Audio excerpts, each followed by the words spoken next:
You are listening to Alex Nanlohi Podcast, to know the Lord and to make Him known.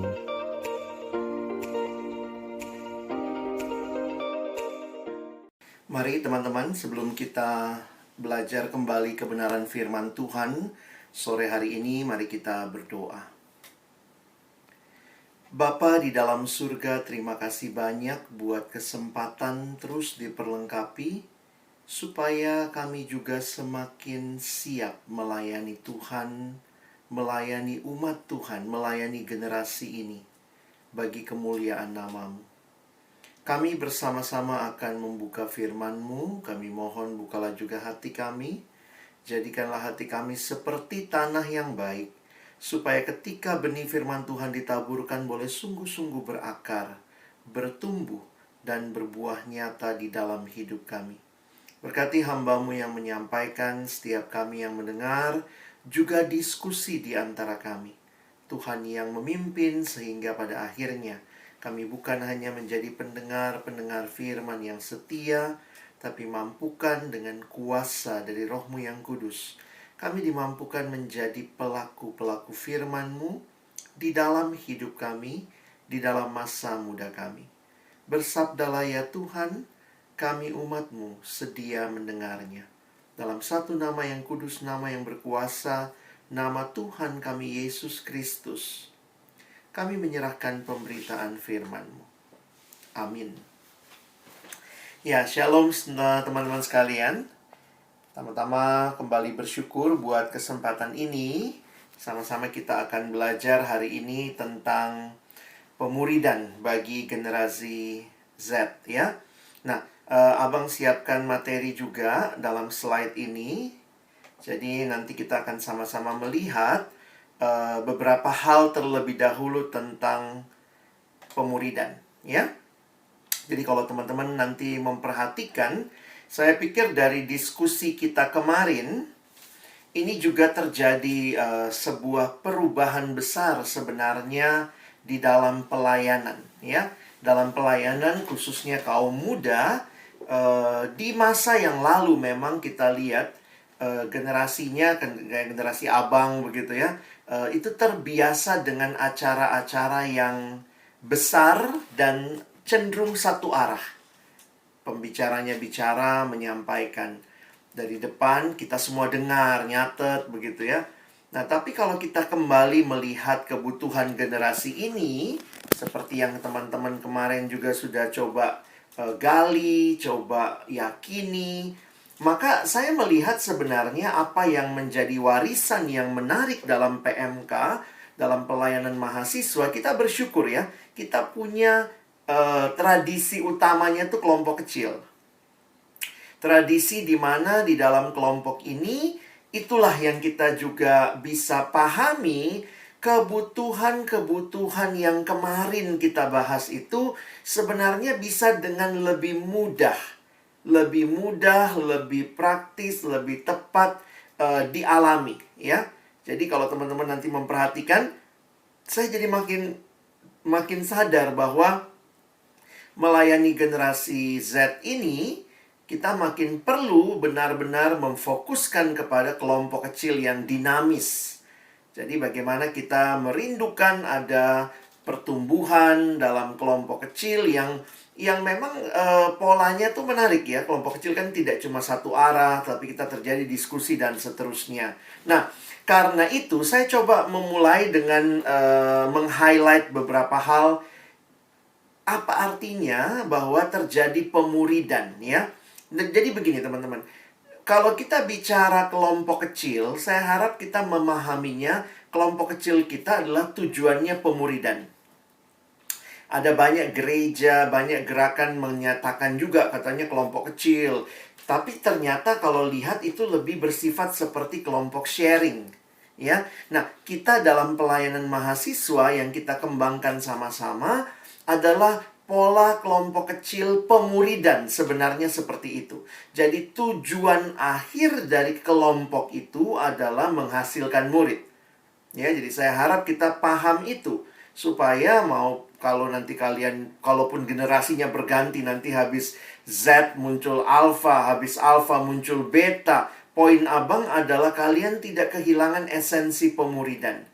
Jadi tetap melihat apa saja yang dikatakan bahwa ini terjadi pemuridan. Karena logikanya bisa begini.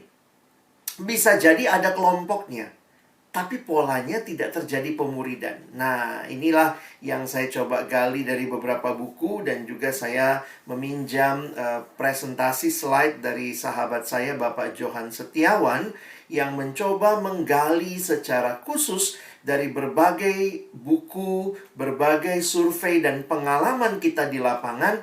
Maka ada 3 hal yang dikatakan terjadi pemuridan. Ada 3 indikator lah ya, atau kita pakai istilah hari ini esensi pemuridan. Jadi periksa lagi ya, periksa kelompok kecilmu seperti apa. Nanti kalau kamu memimpin kelompok kecil bagi generasi Z ini, ya kalian juga generasi Z ya, pastikan ini ada. Karena itulah sebenarnya yang menyatakan terjadi pemuridan. Ya, nah ini 3 hal itu. Yang pertama harus ada relasional. Nah, relasional ini dimaknai dengan persahabatan rohani. Yang kedua harus terjadi juga yang intensional. Di dalamnya berarti ada pertumbuhan rohani. Dan karena ini adalah kelompok pemuridan, jelas tujuan akhirnya bukan cuma jadi murid, tetapi jadi murid yang memuridkan. Sehingga secara bahasa bahasa kerennya tuh terjadi yang namanya pelipat gandaan rohani atau eksponensial. Jadi teman-teman kita harus kita harus membingkai ulang pemuridan kita, apakah memenuhi esensi ini. Karena jangan-jangan ada kelompok kecilnya, ada KTB-nya, secara data di atas kertas ada, tapi tidak terjadi relasional, intensional, dan eksponensial. Tentu belum ada yang sempurna. Kita sedang bertumbuh terus, tetapi mari pastikan bahwa terjadi hal-hal ini, ya.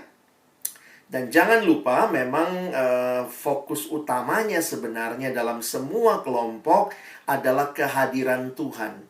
Kehadiran Tuhanlah yang memastikan terjadi perubahan, memastikan terjadi pertumbuhan, memastikan terjadi pelipat gandaan. Tetapi kita pun harus kerjakan bagian kita, ya. Jadi jangan cuma bilang, oh pokoknya nanti Tuhan berkarya bang, pokoknya kelompokku itu pokoknya nggak saling kenal anaknya, nggak saling peduli, tapi nanti Tuhan ubahkan. Nah itu jangan jadi seperti itu. Tuhan pasti bekerja ketika kita di dalam kesadaran dan ketaatan juga mengerjakan bagian kita, ya. Nah mari kita lihat 3 hal ini secara cepat ya, untuk kita bisa pahami dan mengevaluasi. Dan mari pastikan kelompok yang akan kalian pimpin memiliki ciri seperti ini. Kita mulai dari yang pertama. Yang pertama adalah relasional. Jadi di dalam kelompok itu sebenarnya yang terjadi adalah sebuah persahabatan rohani, ya. Nah, ada kutipan yang ditulis seperti ini. Community is not just about being together. Bukan cuma kumpulnya sama-sama, tetapi tentang doing life together. Maksudnya tentang bersama-sama dalam menjalani kehidupan. Nah, ini beda kan ya? Kumpul belum tentu hidup bersama, ya. Tapi hidup bersama pasti butuh kumpul, ya. Sehingga itu cara berpikir yang harus teman-teman miliki. Nah, di dalam sebuah buku Discipleship yang ditulis oleh penulisnya ini ya, kalian bisa lihat Jim Putman dan Bobby Harrington dengan Bapak Robert Coleman menuliskan kalimat ini. Lebih dari sekadar kelas dan khotbah. Jadi persahabatan rohani itu bukan cuma kelas, bukan cuma khotbah. Pemuridan harus didasarkan pada persahabatan dan waktu bersama. Untuk menumbuhkan murid seperti yang Yesus lakukan, kita harus mengubah paradigma kita dari aktivitas dan relasi permukaan menjadi hubungan yang mendalam dan akuntabel ya, bahasa Indonesianya akuntabel, atau maksudnya saling bertanggung jawab ya, saling sadar kita ini dalam sebuah hubungan yang menjalaninya, yang dijalani bersama-sama. Jadi sekali lagi tentu kita tidak menutup hal-hal yang besar, ya. Kita tidak tiadakan persekutuan besar, tidak tiadakan camp, tidak tiadakan retret, kata. Tapi kemudian kita harus lihat juga bahwa inilah ketegangan yang seringkali terjadi antara public ministry sama yang sifatnya lebih kelompok atau personal ministry. Tentu harusnya seimbang. Ini bukan hal yang harus dipertentangkan. Dari mana kita pelajari itu? Lihat Tuhan Yesus. Dia melayani kelompok besar, dia melayani pribadi juga, tapi memang secara fokus, dia fokus kepada sebuah kelompok yang lebih kecil, yaitu 12 murid. Nah, apa yang dimaksud dengan persahabatan rohani? Apa sih yang terjadi kalau orang itu bersahabat? Nah, secara khusus ada dua hal, teman-teman ya. Yang pertama bagi saya, sahabat rohani itu terjadi asih, ya. Asih itu ya saling mengasihi seperti yang ditulis di Amsal 17. Seorang sahabat menaruh kasih. Nah, perhatikan kalimatnya. Bukan cuma sewaktu-waktu, tapi menaruh kasih setiap waktu. Dan menjadi saudara dalam kesukaran. Amsal 17 ayat yang ke-17. Jadi, ini poinnya, aplikasinya begini. Kalau kelompok kecil kita itu hanya ketemu 1 minggu 1 kali, lalu sepanjang minggu tidak ada sebuah kasih yang diusahakan, yang saling doakan, itu belum terjadi tuh pemuridan. Jadi, makanya ada yang bilang gini ya, sebenarnya masa pandemi ini banyak keuntungan juga ya. Karena kita kayak terbiasa setiap hari mungkin menyapa, kita buat grup, kita bisa chatting, kita bisa video call. Sebenarnya kelompok kecil yang kayaknya dulu cuman seperti les gitu ya, saya datang les 1 minggu 1 kali, ini makin bisa kita nikmati sebagai sebuah persahabatan yang mengasihi satu sama lain. Di dalam pembahasannya, buku-buku ini mengingatkan begini. Bukan cuma seminggu sekali kumpul, belajar materi, selesai. Tetapi persahabatan rohani terjadi ketika hari biasa saya lagi jalani hari ini. Saya memikirkan adik-adik rohani saya.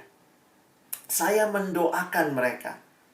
Nah, sebenarnya, dan alangkah indahnya kalau mungkin awalnya memang dimulai sama pemimpin, tetapi kemudian akhirnya menjadi bagian di mana semua anggota bukan hanya seminggu sekali pikirin temennya, tapi benar-benar setiap waktu dalam perjalanan bersama ini saling mendoakan, saling mengasah, saling mengasihi gitu ya. Nah, ini yang perlu terjadi ya. Ini yang masalah asih ya. Jadi setiap waktunya itu yang penting. Lalu yang kedua, sahabat rohani juga kalau tadi asih, sekarang asah. Besi menajamkan besi, orang menajamkan sesamanya. Nah, menarik juga di dalam terjemahan NLT, New Living Translation, salah satu terjemahan Alkitab berbahasa Inggris, dia menggunakan istilah orang di situ. Lihat terjemahannya ya. As iron sharpens iron, so a friend sharpens a friend. Jadi bukan saling mengasihi saja ya, tapi juga terjadi saling mengasah. Di dalamnya karakter kita semakin bertumbuh, pemahaman kita sama-sama belajar, ada pemimpin yang mengajarkan, ada sesama anggota yang saling mengasah. Dan saya pikir harusnya terjadi seperti itu. Jadi balik lagi, bukan cuma kelompok asal ngumpul. Sekarang kan kayaknya gitu ya, kumpul, foto sama-sama. Tapi sebenarnya setiap minggu, sepanjang hari juga nggak saling memikirkan tuh. Nggak saling mendoakan. Kira-kira seperti itu ya. Nah, tentu tidak ada kelompok yang langsung sempurna ya. Secara esensi relasionalnya. Ini harus diusahakan, harus dibangun. Dan jangan takut. Mungkin kamu bilang, kayaknya nggak banget deh bang. Masa mesti begitu kali gitu ya. Padahal kalau lihat kemarin ya, waktu saya perhatikan, wah beberapa orang menulis karakteristik generasi ini kepo. Ya kenapa kita nggak ubah keponya itu menjadi doa? Nah di balik kepo itu ada kebutuhan apa sih? Ada kebutuhan untuk tahu pergumulan orang, tapi mungkin sekedar gosipin, sekedar tahu. Karena sekarang banyak infotainment, kita tahu hidup artis ini, tahu hidup artis itu. Nah kita yang jadi keponya itu kita ubah begitu ya, Menjadi kepo yang mendoakan, kepo yang menolong, yang membantu, bukan cuma melihat semata-mata. Dan karena itu teman-teman sebagai seorang pemimpin kelompok mungkin, atau sebagai sahabat anggota kelompok, kalian harusnya sama-sama membangun hal ini, ya. Jadi ini esensi pemuridan yang pertama. Pastikan dalam kelompokmu kamu alami persahabatan rohani. Ini relasional.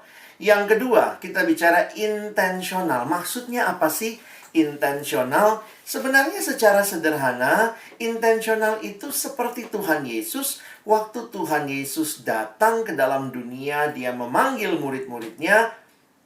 Kalimatnya jelas. Coba kalau abang nanya, Dek, ayo dong ikut abang. Kamu nanyanya apa? Mau kemana kan? Gitu ya. Mau kemana bang? Ayo ikut. Kalau saya bilang, ayo deh ikut. Kamu pasti nanya, mau kemana bang? Nah, Tuhan Yesus di awal jelas tujuannya. Dia berkata kepada murid-muridnya, mari ikutlah aku. Tujuannya apa? Kamu akan kujadikan penjala manusia.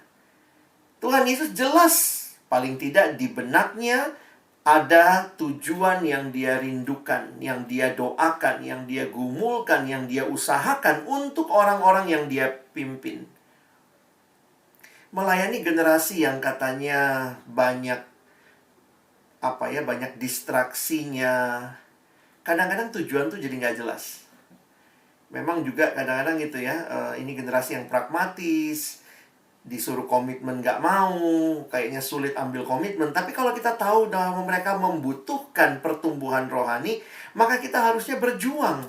Kita harusnya bisa berusaha untuk menolong, merindukan mereka supaya mereka benar-benar mengalami pertumbuhan itu. Nah, ini yang disebut sebagai intensional. Intensional itu berarti disengaja. Jadi ini bukan kelompok kumpul-kumpul, tujuannya apa? Kumpul-kumpul aja. Ya udah nanti gimana ya, pokoknya kita kumpul-kumpul aja dulu.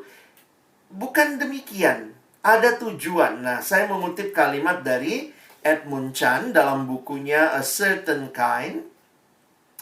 Dia mengkategorikan pemuridan yang intensional, yang dia katakan ini sekarang banyak hilang di kelompok-kelompok. Jadi kelompok cuma ketemu. Apalagi kalau cuma program, supaya nanti dicek sama seksi kelompok kecil, oh ada programnya, ada kelompoknya, ada laporannya. Tapi kalau ditanya, ini kelompok apa? Nah, yang paling penting sebenarnya pemimpinnya harus tahu mau kemana. Ya, jadi pemuridan yang intensional, yaitu proses membawa orang ke dalam hubungan yang dipulihkan dengan Tuhan, dan membina mereka menuju kedewasaan penuh dalam Kristus.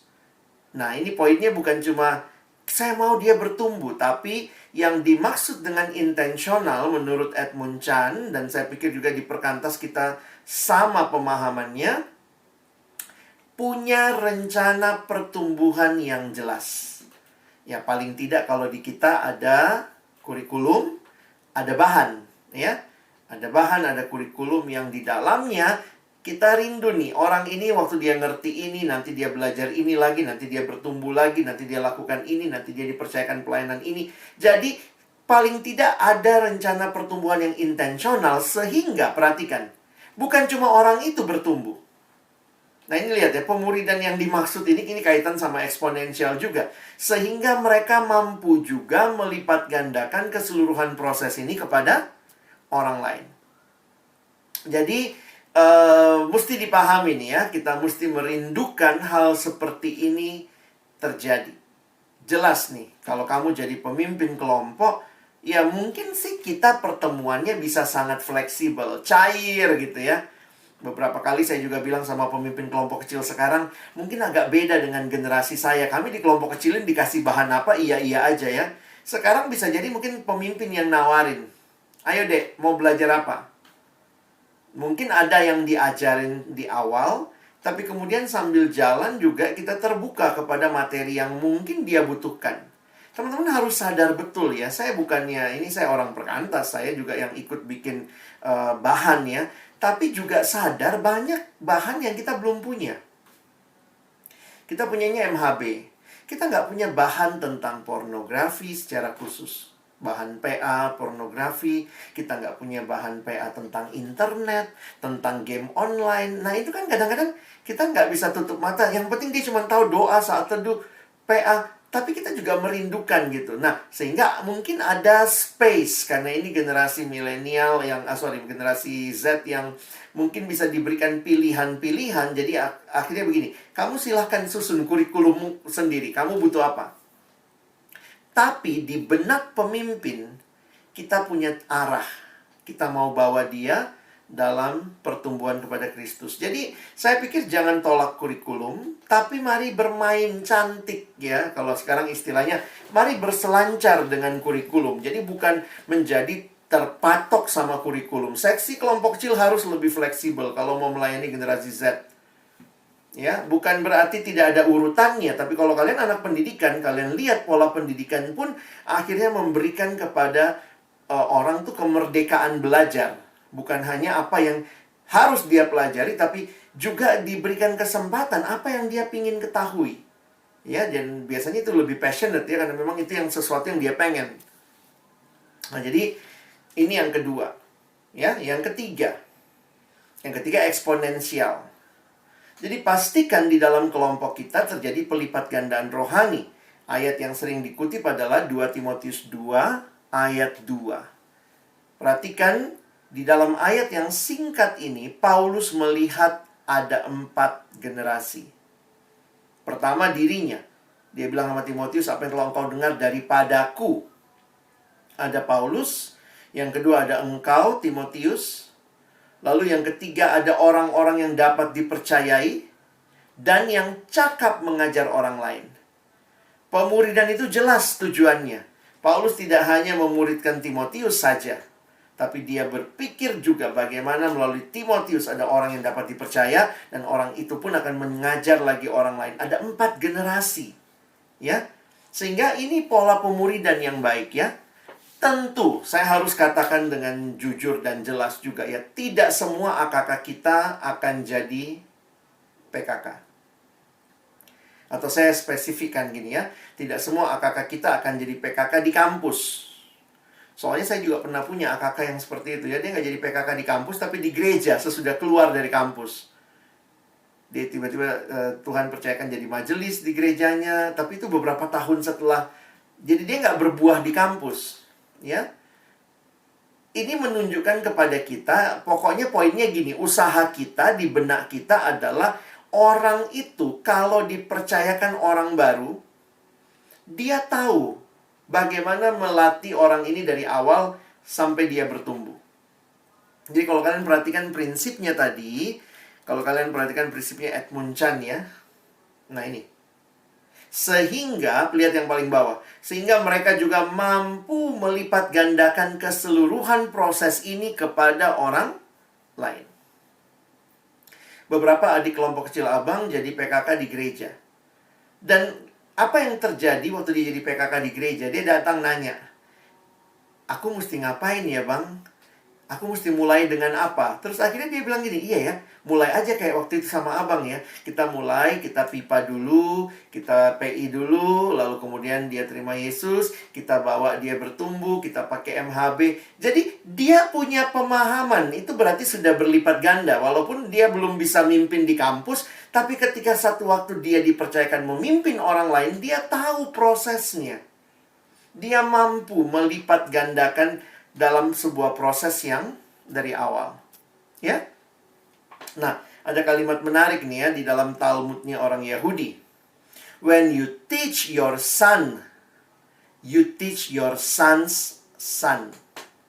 Maksudnya waktu kau ajar anakmu, sebenarnya kau sedang mengajari cucumu. Nah, kalau kita bawa ke konteks pemuridan, when you teach your disciple, actually you teach your disciples disciple. Jadi harus punya konsep ini nih. Saya pikir Yesus jelas banget. Yesus tidak hanya datang pilih 12 murid. Ada yang gagal? Nggak ada sih. Satu namanya Yudas. Itu karena kesalahan siapa? Bukan kesalahan Yesus tentunya ya. Kesalahan Yudas ya. Bayangkan itu, Yudas dapat PKK terbaik sepanjang sejarah kehidupan manusia. Tapi memang dia tidak meresponi dengan baik. Jadi kalau kita perhatikan, Yesus jelas. Dia tahu dia cuma punya waktu 3 tahun. Dia invest waktunya kepada orang-orang ini. Dan akhirnya Matius 28 dia percayakan kepada 11 murid itu. Pergi jadikanlah semua bangsa muridku. Bagi saya itu menarik juga ya. Tidak semua orang mungkin akan ikut dalam gerakan melipat gandakan secara eksponensial ini. Teman-teman kan tahu ya, Yesus pernah memberi makan 5.000 orang. Tapi kenapa dia berikan perintah, pergi jadikan semua bangsa muridku? Di Matius 28, dia hanya berikan perintah ini kepada 11 murid. Bagi saya prinsipnya jelas. Hanya mereka yang sudah mengalami dimuridkan, merekalah yang tepat untuk memuridkan kembali. Karena waktu Yesus balik ke surga, saya pikir murid-murid nggak kebingungan. Tiba-tiba ada orang baru masuk jadi jemaat. Gimana? Apa yang harus dilakukan? Mungkin murid-murid akan mengulangi apa yang Yesus lakukan kepada mereka. Ya. Jadi memang ini prinsipnya, saya semakin sadar kok. Kelompok kecil itu, pemuridan itu bukan produk massal. Karena tidak semua orang mau dibina. Tidak semua orang mau meresponi dengan baik anugerah Tuhan dalam hal dibina secara rohani. Makanya kalimat ini jadi menarik ya dari Leighton Ford. Dia mengatakan, invest in the few for the sake of the many. Ya, cobalah investasikan hidupmu di dalam beberapa orang demi lebih banyak orang kemudian bisa dilayani. Ya. Oh sorry, ini belum, slide-nya agak mandek di saya ya.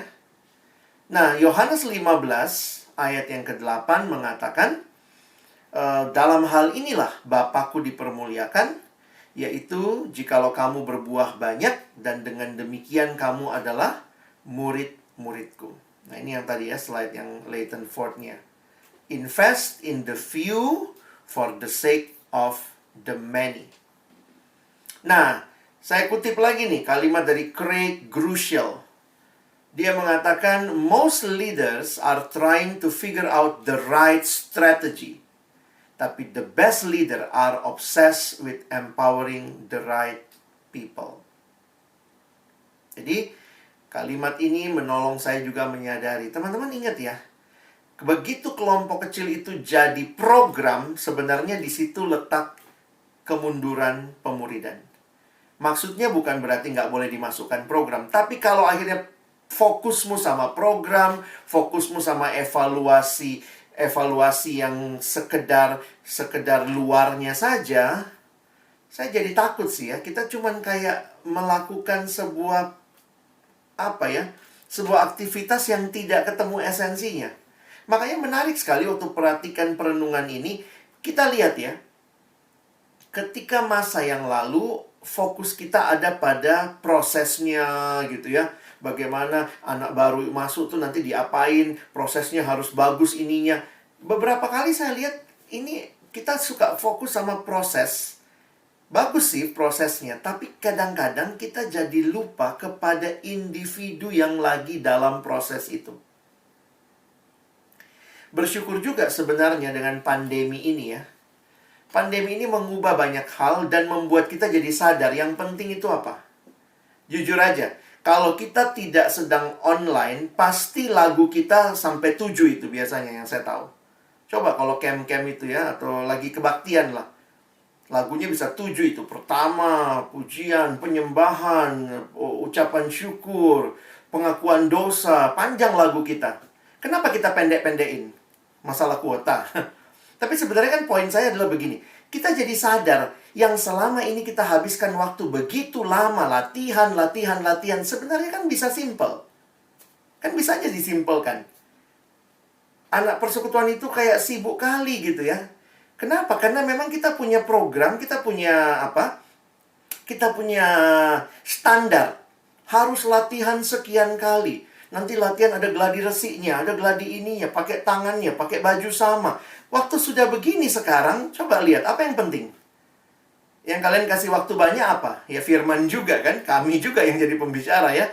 Pujian 1 langsung masuk firman. Jadi sebenarnya bagi saya begini loh. Teman-teman jangan-jangan proses-proses yang kita lakukan selama ini, itu cuma bikin repot. Bukan itu intinya. Tidak salah kebaktian bagus ya. Evaluasi kelompok kecil pakai lembar-lembar komitmen, lembar evaluasi. Bagus-bagus itu semua. Tapi akhirnya Generasi Z ini adalah orangnya. Jadi sebenarnya kita harus layani itu orangnya. Yang kita lihat tuh pertumbuhannya, perubahan hidupnya, bukan kertas mana laporan kelompokmu. Bukan cuman itu. Itu menolong, tapi bukan menjadi perongrong. Karena banyak orang dirongrong sama seksi kelompok kecil gitu ya. Mana laporannya, mana ininya. Kita mau teratur, tapi jangan sampai kita jadi senang keteraturan. Kita lupa fokusnya pada orang. Tolong jangan disalah mengerti ya. Jangan-jangan nanti kalian tarik lagi, oh Bang Alex nggak peduli sama prosesnya. Enggak, seneng sih saya lihat cantik-cantik jadi MC, bajunya sama gitu ya, latihan berkali-kali. Tapi ya pandemi ini banyak lah membuat kita jadi sadar apa yang penting. Jadi beberapa waktu yang lalu abang juga gitu ya, sebelum pandemi itu saya kehabisan, bukan kehabisan, sepatu saya bolong gitu. Saya biasanya jarang lah beli sepatu ya. Terus kemudian pas pandemi itu saya udah beli sebelum pandemi gitu. Jadi saya belilah langsung 2 waktu itu ya. Maksudnya satu untuk pakai pelayanan yang lebih formal, yang satu lebih santai, sepatu santai gitu ya. Udah beli cukup mahal juga karena saya pikir mendingan mahal supaya saya bisa pakai lebih lama gitu ya. Teman-teman tahu apa yang terjadi? Pandemi kan? Begitu pandemi, abang hari apa waktu itu ya? Pas bulan-bulan kedua pandemi apa bulan ketiga, terus saya masuk ke tempat saya naruh sepatu itu, saya tengok sepatunya, lihat gitu.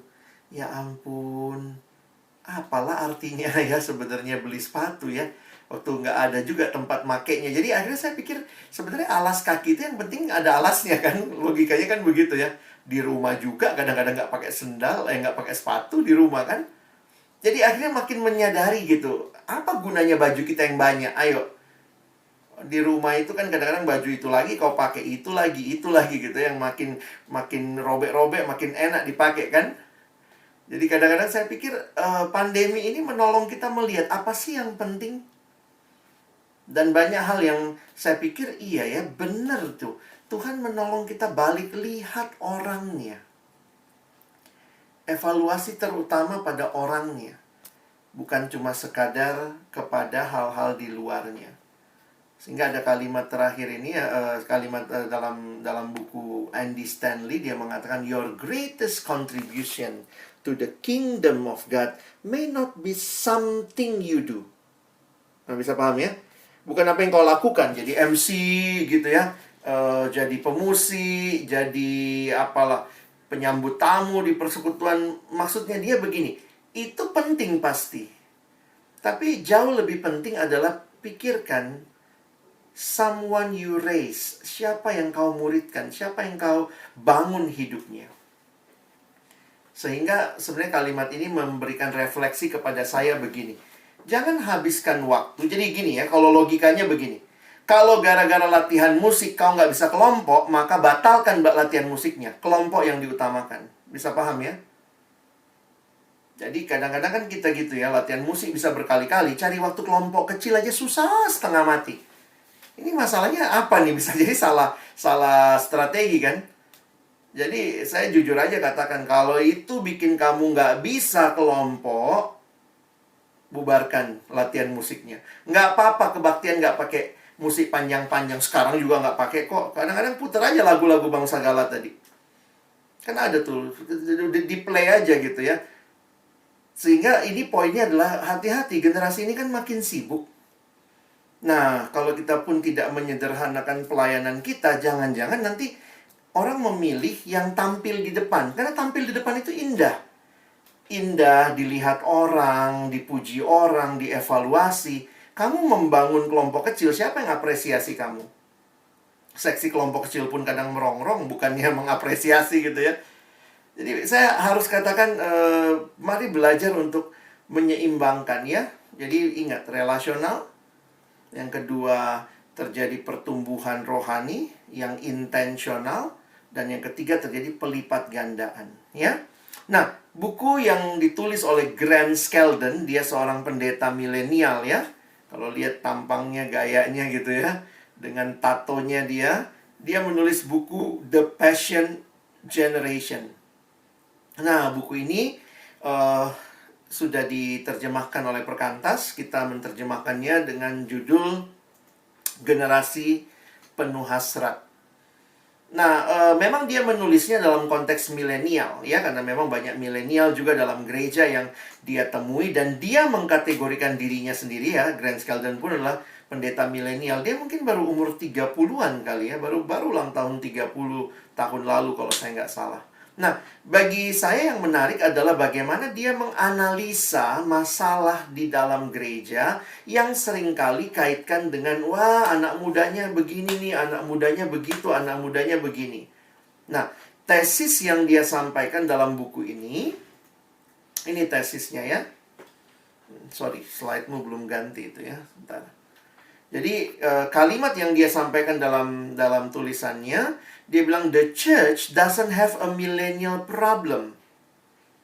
Tapi masalahnya adalah it has a discipleship problem. Jadi poinnya dia sebenarnya menarik. Dia bilang begini, nanti habis milenial datang lagi generasi baru. Habis generasi, ya, yang kita lagi bicarakan, ya, habis milenial kan ada Z. Habis Z nanti datang lagi Alpha. Habis Alpha nanti datang lagi Beta. Nah, dia bilang, kalau gereja selalu bilang, aduh, ini orang muda masalah, nggak ada sopan santunnya, susah sekali diarahkan. Dia katakan, loh, jika demikian, apa yang harusnya gereja lakukan? Ayo muridkan setiap generasi. Nah, itu tesis yang dia bangun dalam bukunya. Karena dia bilang, sekarang kita bilang namanya milenial. Nanti besok yang masuk namanya Gen Z misalnya. Nanti besoknya lagi yang masuk namanya Gen Alpha.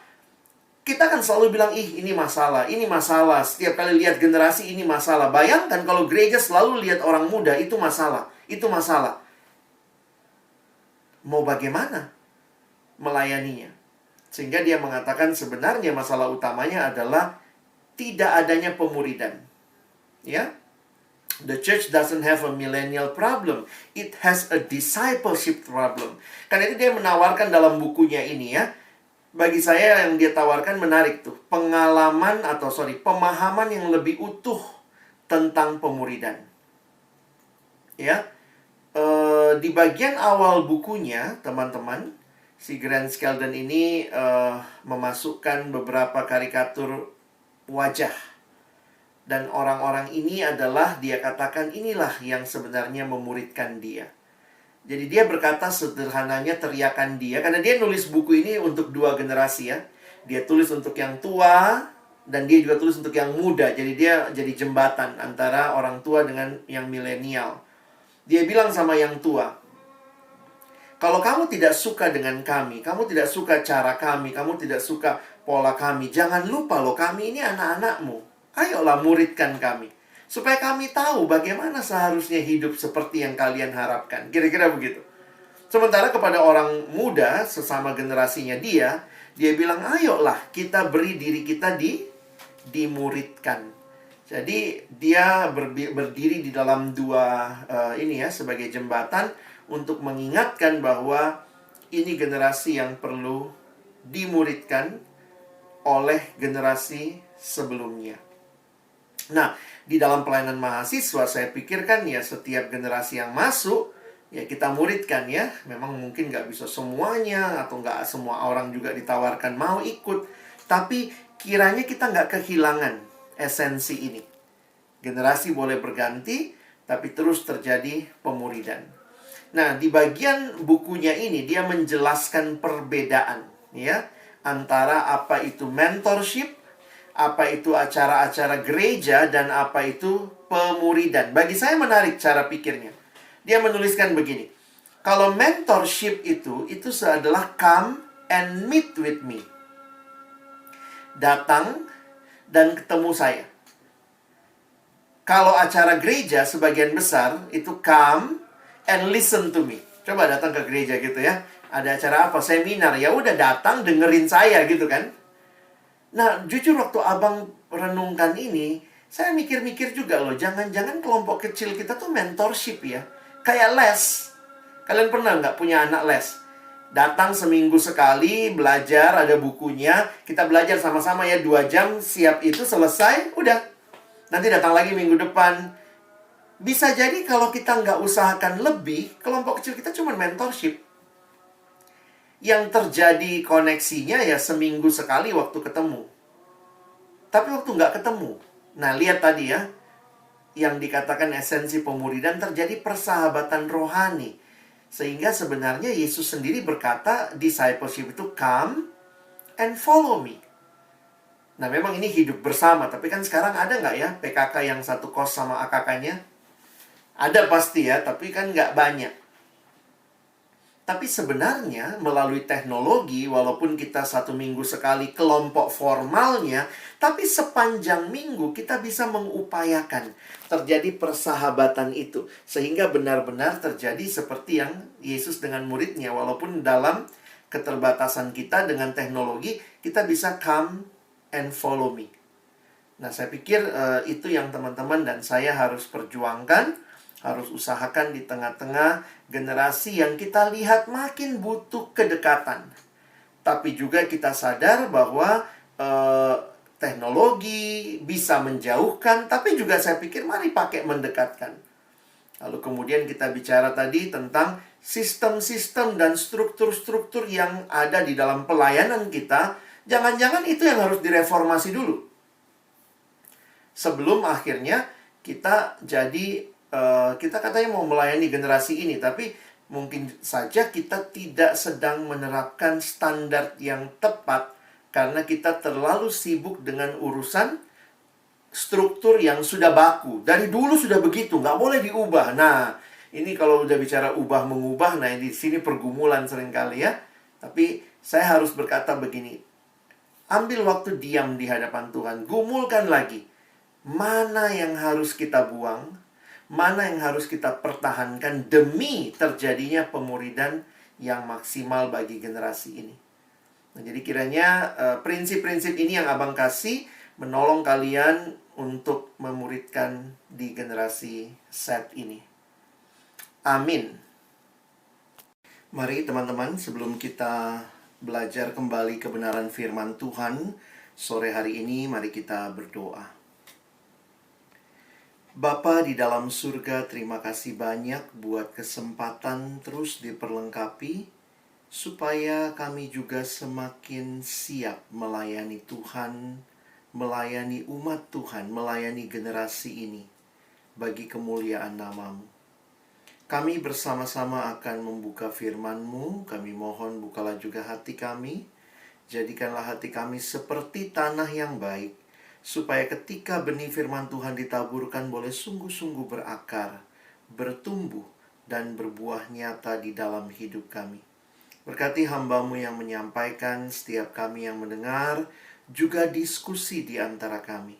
Tuhan yang memimpin sehingga pada akhirnya kami bukan hanya menjadi pendengar-pendengar firman yang setia, tapi mampukan dengan kuasa dari Roh-Mu yang kudus, kami dimampukan menjadi pelaku-pelaku firman-Mu di dalam hidup kami, di dalam masa muda kami.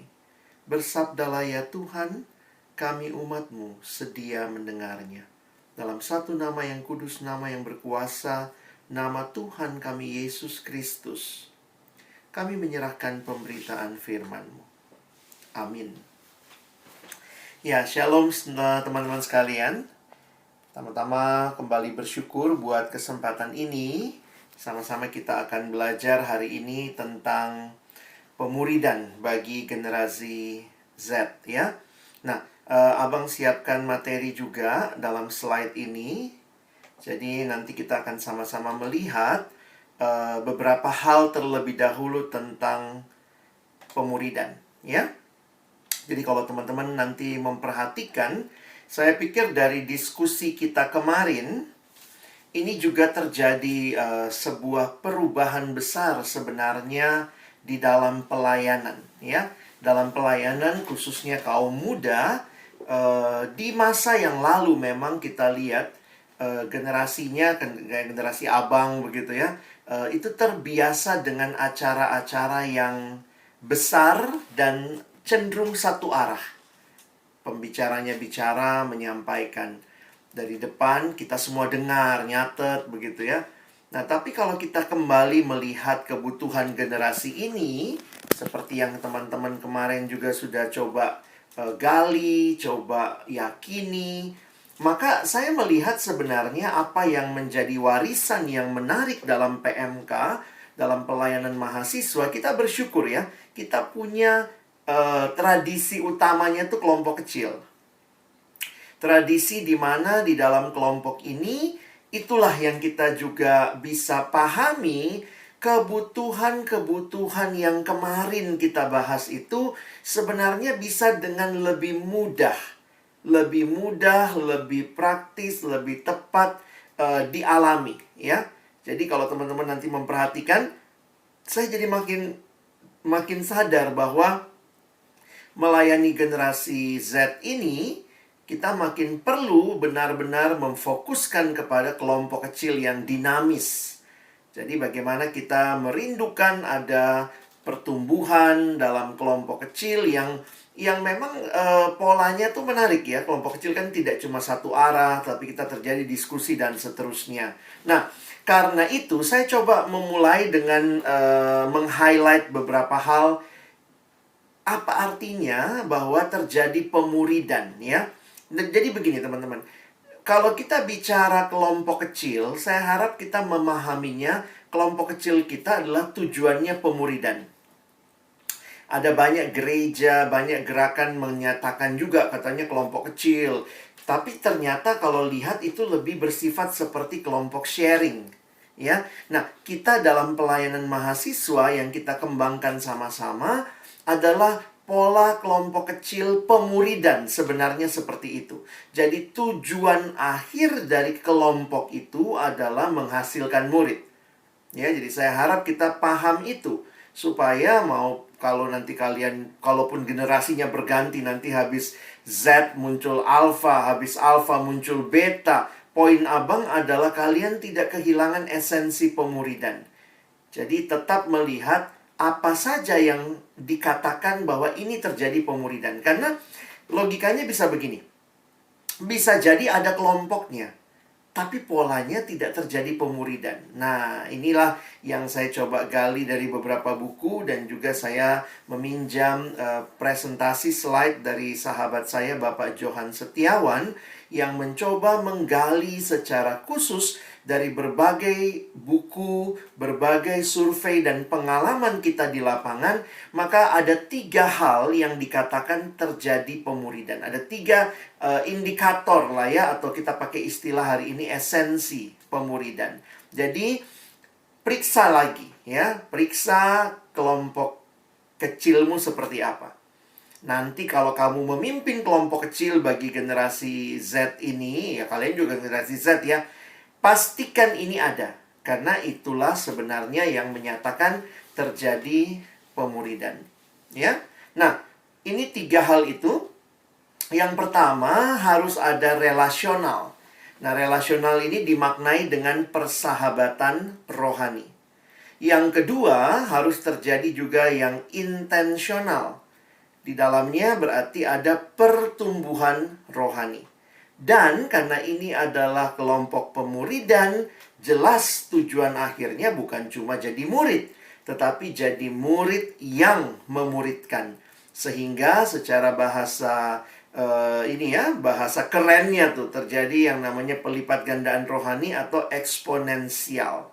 Jadi teman-teman bisa kita harus kita harus membingkai ulang pemuridan kita apakah memenuhi esensi ini. Karena jangan-jangan ada kelompok kecilnya, ada KTB-nya, secara data di atas kertas ada, tapi tidak terjadi relasional, intensional, dan eksponensial. Tentu belum ada yang sempurna. Kita sedang bertumbuh terus, tetapi mari pastikan bahwa terjadi hal-hal ini, ya.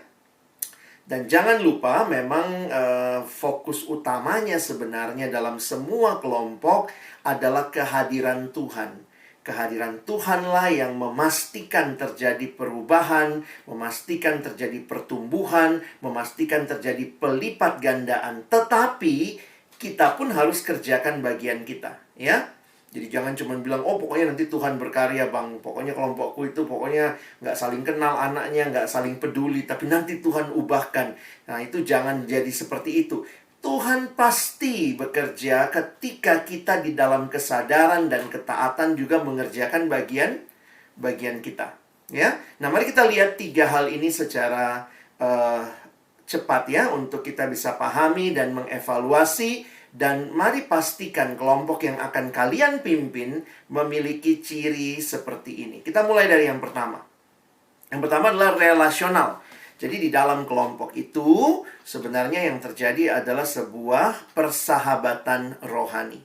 Ya, nah ada kutipan yang ditulis seperti ini. Community is not just about being together. Bukan cuma kumpulnya sama-sama, tetapi tentang doing life together.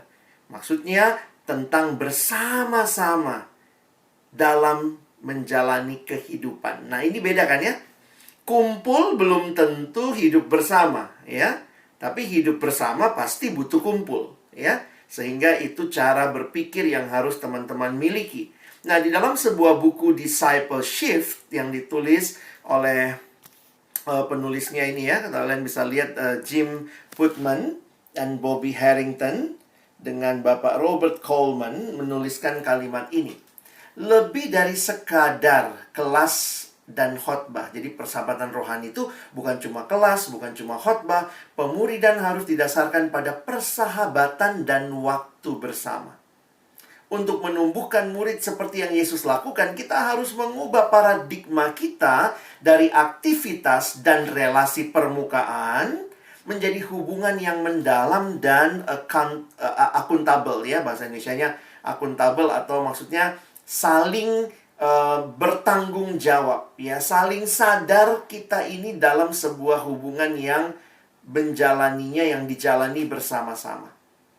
Jadi sekali lagi tentu kita tidak menutup hal-hal yang besar ya. Kita tidak tiadakan persekutuan besar, tidak tiadakan camp, tidak tiadakan retret kata. Tapi kemudian kita harus lihat juga bahwa inilah ketegangan yang seringkali terjadi antara public ministry sama yang sifatnya lebih kelompok atau personal ministry.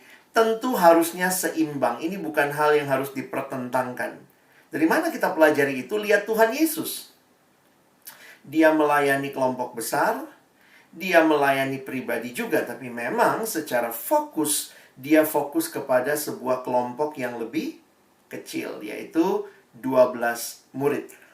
Nah, apa yang dimaksud dengan persahabatan rohani? Apa sih yang terjadi kalau orang itu bersahabat? Nah, secara khusus ada 2 hal teman-teman ya. Yang pertama bagi saya, sahabat rohani itu terjadi asih ya. Asih itu ya saling mengasihi seperti yang ditulis di Amsal 17. Seorang sahabat menaruh kasih. Nah, perhatikan kalimatnya. Bukan cuma sewaktu-waktu, tapi menaruh kasih setiap waktu. Dan menjadi saudara dalam kesukaran. Amsal 17 ayat yang ke-17. Jadi, ini poinnya, aplikasinya begini. Kalau kelompok kecil kita itu hanya ketemu 1 minggu 1 kali, lalu sepanjang minggu tidak ada sebuah kasih yang diusahakan, yang saling doakan, itu belum terjadi tuh pemuridan.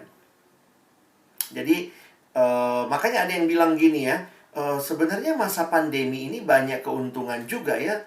Karena kita kayak terbiasa setiap hari mungkin menyapa, kita buat grup, kita bisa chatting, kita bisa video call. Sebenarnya kelompok kecil yang kayaknya dulu cuman seperti les gitu ya, saya datang les 1 minggu 1 kali, ini makin bisa kita nikmati sebagai sebuah persahabatan yang mengasihi satu sama lain. Di dalam pembahasannya, buku-buku ini mengingatkan begini. Bukan cuma seminggu sekali kumpul, belajar materi, selesai. Tetapi persahabatan rohani terjadi ketika hari biasa saya lagi jalani hari ini. Saya memikirkan adik-adik rohani saya. Saya mendoakan mereka.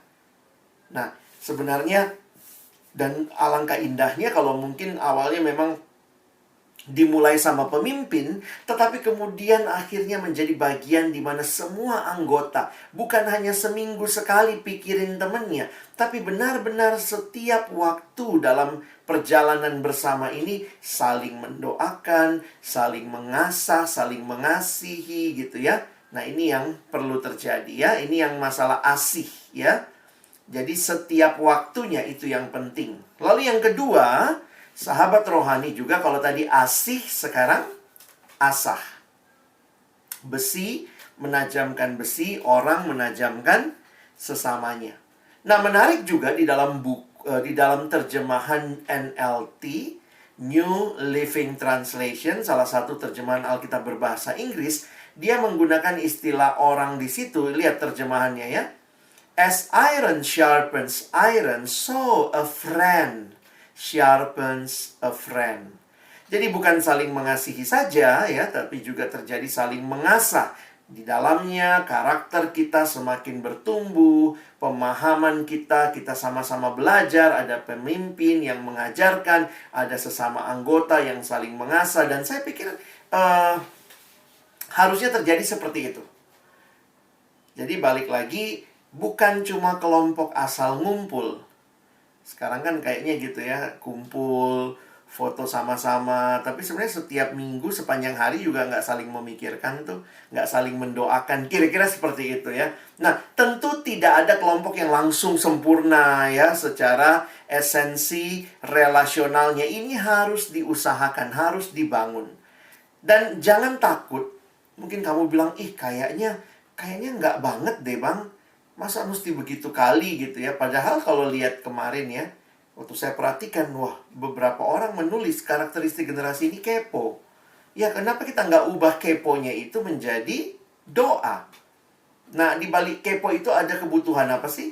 Ada kebutuhan untuk tahu pergumulan orang, tapi mungkin sekedar gosipin, sekedar tahu. Karena sekarang banyak infotainment, kita tahu hidup artis ini, tahu hidup artis itu. Nah kita jadi keponya itu kita ubah begitu ya. Menjadi kepo yang mendoakan, kepo yang menolong, yang membantu. Bukan cuma melihat semata-mata. Dan karena itu teman-teman sebagai seorang pemimpin kelompok mungkin, atau sebagai sahabat anggota kelompok, kalian harusnya sama-sama membangun hal ini ya.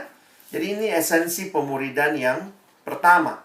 Pastikan dalam kelompokmu kamu alami persahabatan rohani. Ini relasional. Yang kedua, kita bicara intensional. Maksudnya apa sih intensional? Sebenarnya secara sederhana, intensional itu seperti Tuhan Yesus. Waktu Tuhan Yesus datang ke dalam dunia, dia memanggil murid-muridnya. Kalimatnya jelas. Coba kalau abang nanya, Dek, ayo dong ikut abang. Kamu nanyanya apa? Mau kemana kan? Gitu ya.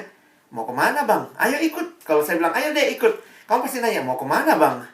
Nah, Tuhan Yesus di awal jelas tujuannya. Dia berkata kepada murid-muridnya, mari ikutlah aku. Tujuannya apa? Kamu akan kujadikan penjala manusia. Tuhan Yesus jelas, paling tidak di benaknya ada tujuan yang dia rindukan, yang dia doakan, yang dia gumulkan, yang dia usahakan untuk orang-orang yang dia pimpin. Melayani generasi yang katanya banyak banyak distraksinya. Kadang-kadang tujuan tuh jadi nggak jelas. Memang juga kadang-kadang gitu ya, ini generasi yang pragmatis, disuruh komitmen nggak mau, kayaknya sulit ambil komitmen. Tapi kalau kita tahu bahwa mereka membutuhkan pertumbuhan rohani, maka kita harusnya berjuang. Kita harusnya bisa berusaha untuk menolong, merindukan mereka supaya mereka benar-benar mengalami pertumbuhan itu. Nah, ini yang disebut sebagai intensional. Intensional itu berarti disengaja. Jadi ini bukan kelompok kumpul-kumpul, tujuannya apa? Kumpul-kumpul aja. Ya udah nanti gimana ya, pokoknya kita kumpul-kumpul aja dulu. Bukan demikian. Ada tujuan. Nah, saya mengutip kalimat dari Edmund Chan dalam bukunya A Certain Kind. Dia mengkategorikan pemuridan yang intensional, yang dia katakan ini sekarang banyak hilang di kelompok-kelompok. Jadi kelompok cuma ketemu. Apalagi kalau cuma program, supaya nanti dicek sama seksi kelompok kecil, oh ada programnya, ada kelompoknya, ada laporannya. Tapi kalau ditanya, ini kelompok apa? Nah, yang paling penting sebenarnya pemimpinnya harus tahu mau kemana. Ya, jadi pemuridan yang intensional, yaitu proses membawa orang ke dalam hubungan yang dipulihkan dengan Tuhan, dan membina mereka menuju kedewasaan penuh dalam Kristus. Nah, ini poinnya bukan cuma saya mau dia bertumbuh, tapi yang dimaksud dengan intensional menurut Edmund Chan, dan saya pikir juga di Perkantas kita sama pemahamannya, punya rencana pertumbuhan yang jelas. Ya, paling tidak kalau di kita ada kurikulum, ada bahan, ya. Ada bahan, ada kurikulum yang di dalamnya kita rindu nih. Orang ini waktu dia ngerti ini, nanti dia belajar ini lagi, nanti dia bertumbuh lagi, nanti dia lakukan ini, nanti dia dipercayakan pelayanan ini. Jadi, paling tidak ada rencana pertumbuhan yang intensional sehingga, perhatikan, bukan cuma orang itu bertumbuh. Nah, ini lihat ya, pemuridan yang dimaksud ini kaitan sama eksponensial juga. Sehingga mereka mampu juga melipat gandakan keseluruhan proses ini kepada orang lain. Jadi, mesti dipahami nih ya, kita mesti merindukan hal seperti ini terjadi. Jelas nih, kalau kamu jadi pemimpin kelompok, ya mungkin sih kita pertemuannya bisa sangat fleksibel, cair gitu ya. Beberapa kali saya juga bilang sama pemimpin kelompok kecil sekarang, mungkin agak beda dengan generasi saya. Kami di kelompok kecilin dikasih bahan apa, iya-iya aja ya. Sekarang bisa jadi mungkin pemimpin yang nawarin, ayo dek, mau belajar apa? Mungkin ada yang diajarin di awal, tapi kemudian sambil jalan juga kita terbuka kepada materi yang mungkin dia butuhkan. Teman-teman harus sadar betul ya, saya bukannya, ini saya orang Perkantas, saya juga yang ikut bikin bahan ya. Tapi juga sadar banyak bahan yang kita belum punya. Kita punyanya MHB. Kita nggak punya bahan tentang pornografi secara khusus. Bahan PA, pornografi. Kita nggak punya bahan PA tentang internet, tentang game online. Nah, itu kan kadang-kadang kita nggak bisa tutup mata. Yang penting dia cuma tahu doa saat teduh, PA. Tapi kita juga merindukan gitu. Nah, sehingga mungkin ada space. Karena ini generasi milenial yang, generasi Z yang mungkin bisa diberikan pilihan-pilihan. Jadi akhirnya begini, kamu silahkan susun kurikulummu sendiri. Kamu butuh apa? Tapi di benak pemimpin, kita punya arah. Kita mau bawa dia dalam pertumbuhan kepada Kristus. Jadi, saya pikir jangan tolak kurikulum, tapi mari bermain cantik ya. Kalau sekarang istilahnya, mari berselancar dengan kurikulum. Jadi bukan menjadi terpatok sama kurikulum. Seksi kelompok kecil harus lebih fleksibel kalau mau melayani generasi Z. Ya, bukan berarti tidak ada urutannya, tapi kalau kalian anak pendidikan, kalian lihat pola pendidikan pun akhirnya memberikan kepada orang tuh kemerdekaan belajar. Bukan hanya apa yang harus dia pelajari, tapi juga diberikan kesempatan apa yang dia ingin ketahui. Ya, dan biasanya itu lebih passionate ya, karena memang itu yang sesuatu yang dia pengen. Nah, jadi ini yang kedua. Ya, yang ketiga. Yang ketiga eksponensial. Jadi pastikan di dalam kelompok kita terjadi pelipat gandaan rohani. Ayat yang sering dikutip adalah 2 Timotius 2 ayat 2. Perhatikan di dalam ayat yang singkat ini, Paulus melihat ada 4 generasi. Pertama dirinya. Dia bilang sama Timotius, apa yang telah engkau dengar daripadaku. Ada Paulus. Yang kedua ada engkau, Timotius. Lalu yang ketiga ada orang-orang yang dapat dipercayai. Dan yang cakap mengajar orang lain. Pemuridan itu jelas tujuannya. Paulus tidak hanya memuridkan Timotius saja, tapi dia berpikir juga bagaimana melalui Timotius ada orang yang dapat dipercaya, dan orang itu pun akan mengajar lagi orang lain. Ada 4 generasi. Ya. Sehingga ini pola pemuridan yang baik ya.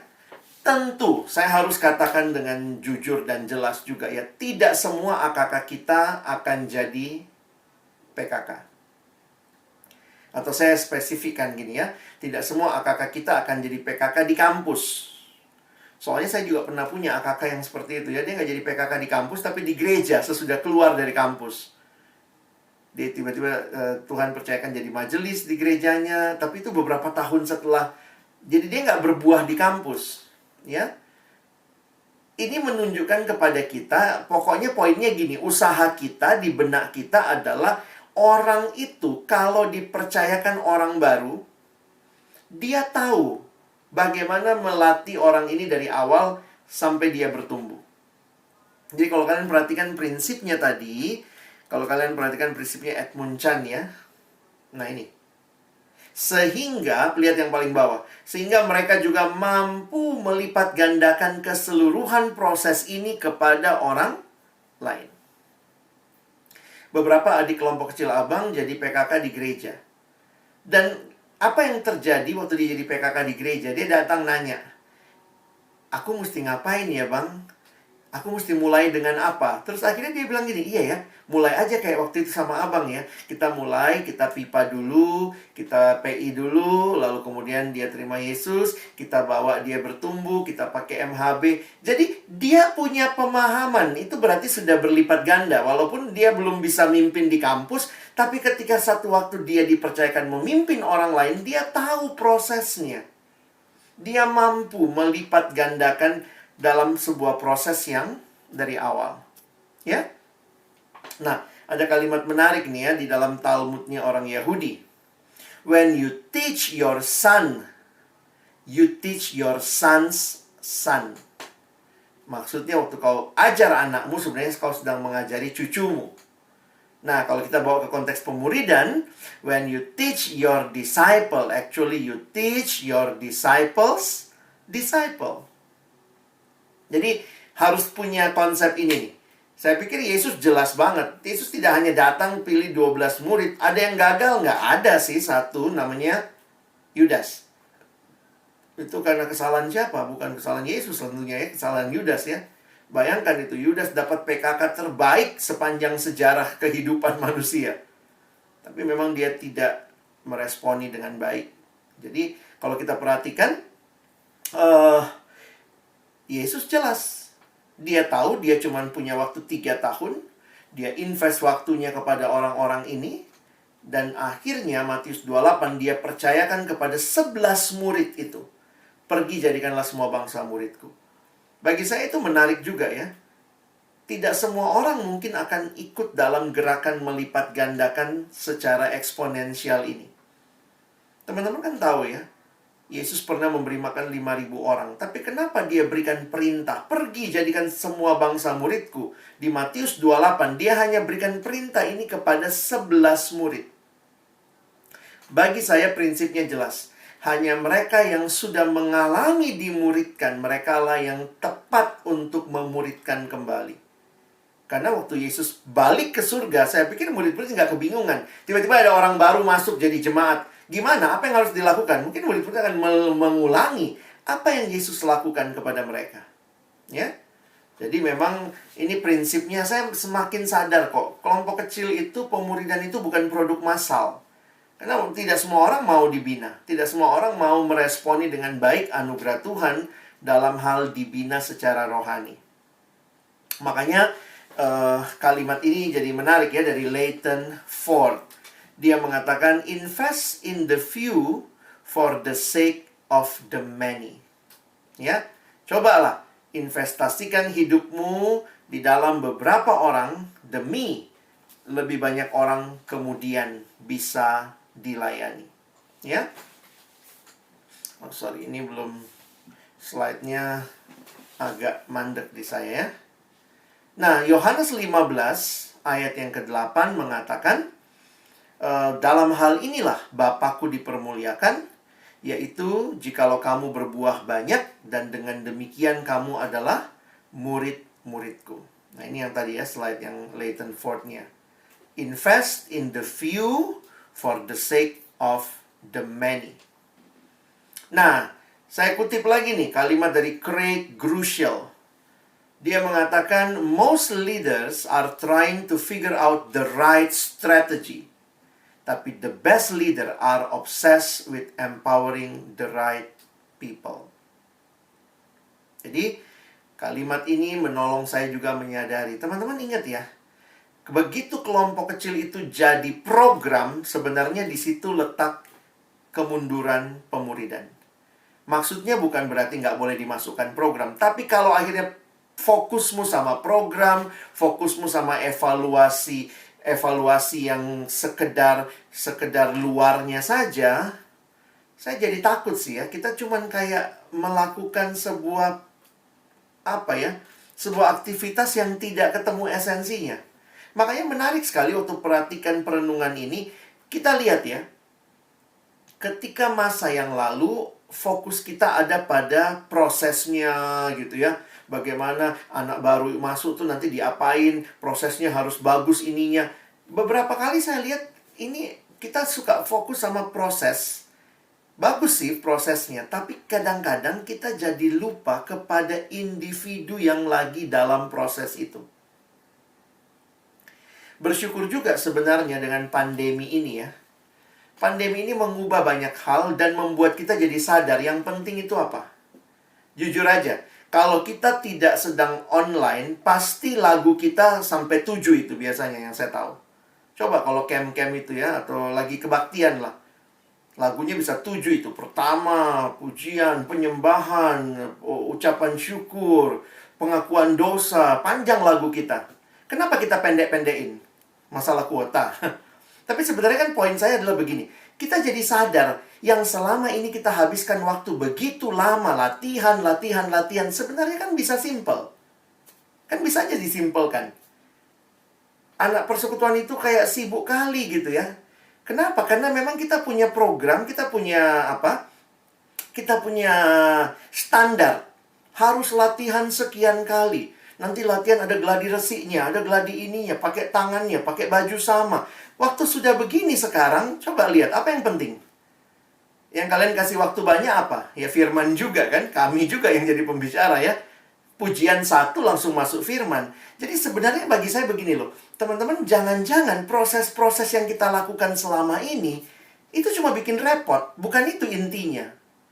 Tidak salah kebaktian bagus ya. Evaluasi kelompok kecil pakai lembar-lembar komitmen, lembar evaluasi. Bagus-bagus itu semua. Tapi akhirnya generasi Z ini adalah orangnya. Jadi sebenarnya yang kita harus layani itu orangnya. Yang kita lihat tuh pertumbuhannya, perubahan hidupnya. Bukan kertas, mana laporan kelompokmu. Bukan cuman itu.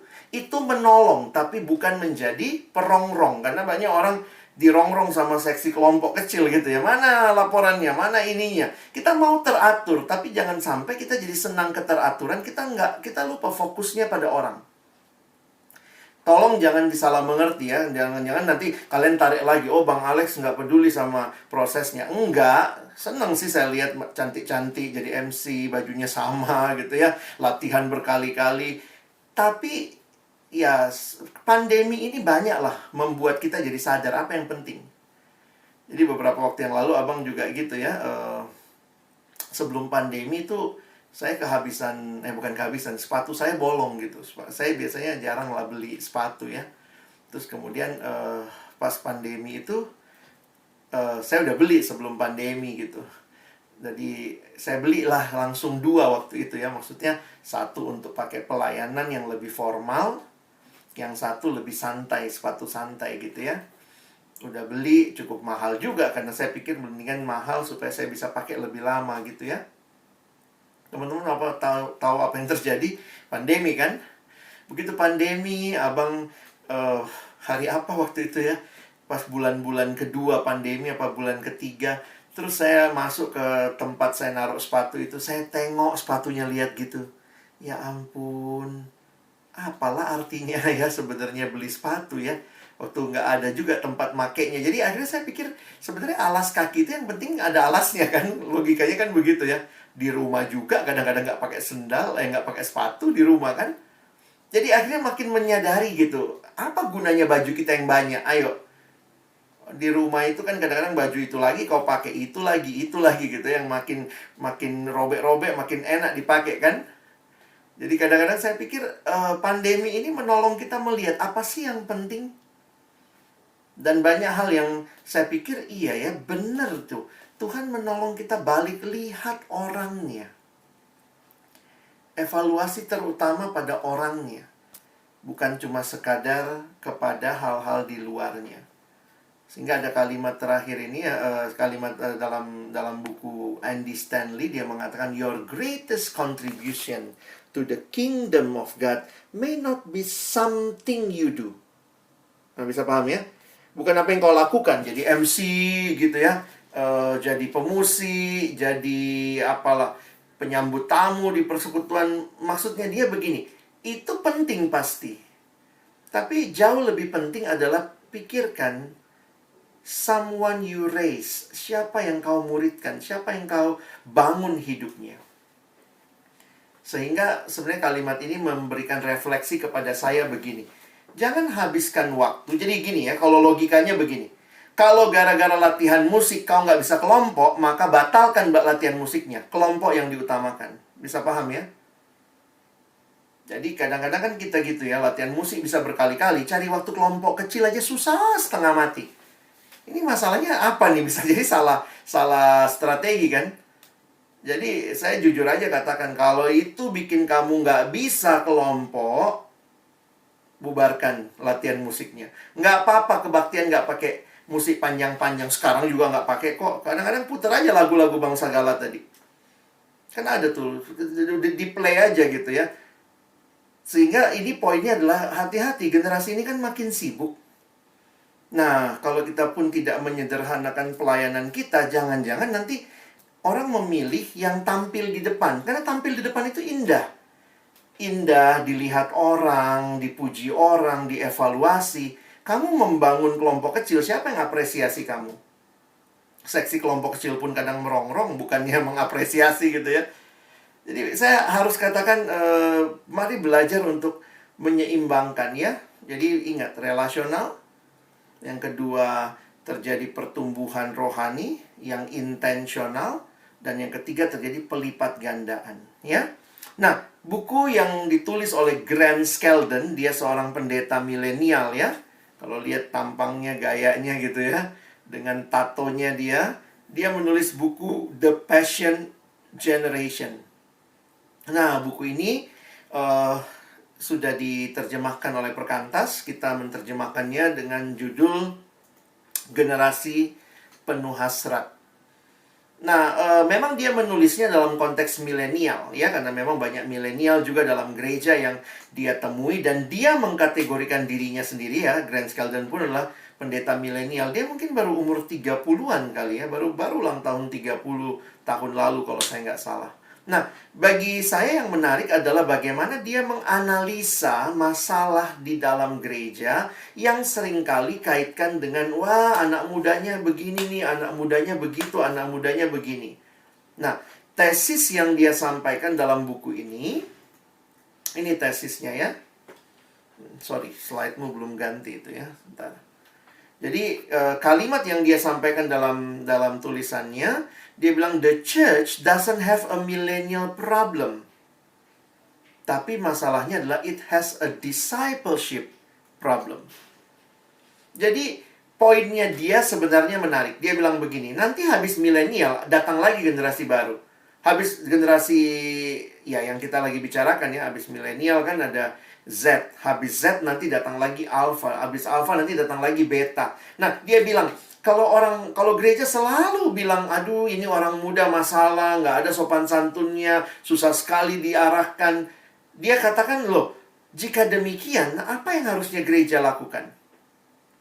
Ayo muridkan setiap generasi. Nah, itu tesis yang dia bangun dalam bukunya. Karena dia bilang, sekarang kita bilang namanya milenial. Nanti besok yang masuk namanya Gen Z misalnya. Nanti besoknya lagi yang masuk namanya Gen Alpha.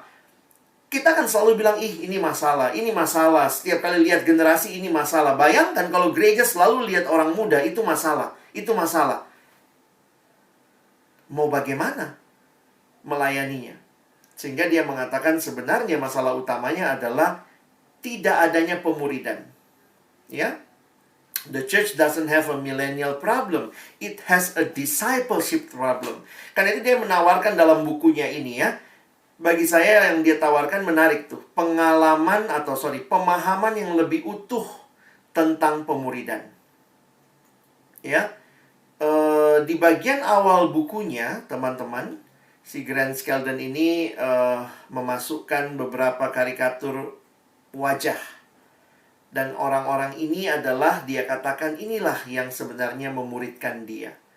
Jadi dia berkata sederhananya teriakan dia, karena dia nulis buku ini untuk dua generasi ya. Dia tulis untuk yang tua, dan dia juga tulis untuk yang muda. Jadi dia jadi jembatan antara orang tua dengan yang milenial. Dia bilang sama yang tua, Kalau kamu tidak suka dengan kami, kamu tidak suka cara kami, kamu tidak suka pola kami, jangan lupa loh, kami ini anak-anakmu. Ayolah muridkan kami. Supaya kami tahu bagaimana seharusnya hidup seperti yang kalian harapkan. Kira-kira begitu. Sementara kepada orang muda, sesama generasinya dia bilang, ayolah kita beri diri kita dimuridkan. Jadi dia berdiri di dalam dua sebagai jembatan untuk mengingatkan bahwa ini generasi yang perlu dimuridkan oleh generasi sebelumnya. Nah, di dalam pelayanan mahasiswa saya pikirkan ya setiap generasi yang masuk ya kita muridkan ya. Memang mungkin nggak bisa semuanya atau nggak semua orang juga ditawarkan mau ikut. Tapi kiranya kita nggak kehilangan esensi ini. Generasi boleh berganti, tapi terus terjadi pemuridan. Nah, di bagian bukunya ini dia menjelaskan perbedaan ya antara apa itu mentorship, apa itu acara-acara gereja, dan apa itu pemuridan. Bagi saya menarik cara pikirnya. Dia menuliskan begini. Kalau mentorship itu adalah come and meet with me. Datang dan ketemu saya. Kalau acara gereja sebagian besar itu come and listen to me. Coba datang ke gereja gitu ya. Ada acara apa? Seminar. Ya udah datang dengerin saya gitu kan. Nah, jujur waktu abang renungkan ini, saya mikir-mikir juga loh. Jangan-jangan kelompok kecil kita tuh mentorship ya. Kayak les. Kalian pernah nggak punya anak les? Datang seminggu sekali, belajar, ada bukunya. Kita belajar sama-sama ya 2 jam, siap itu selesai, udah. Nanti datang lagi minggu depan. Bisa jadi kalau kita nggak usahakan lebih, kelompok kecil kita cuma mentorship. Yang terjadi koneksinya ya seminggu sekali waktu ketemu. Tapi waktu nggak ketemu.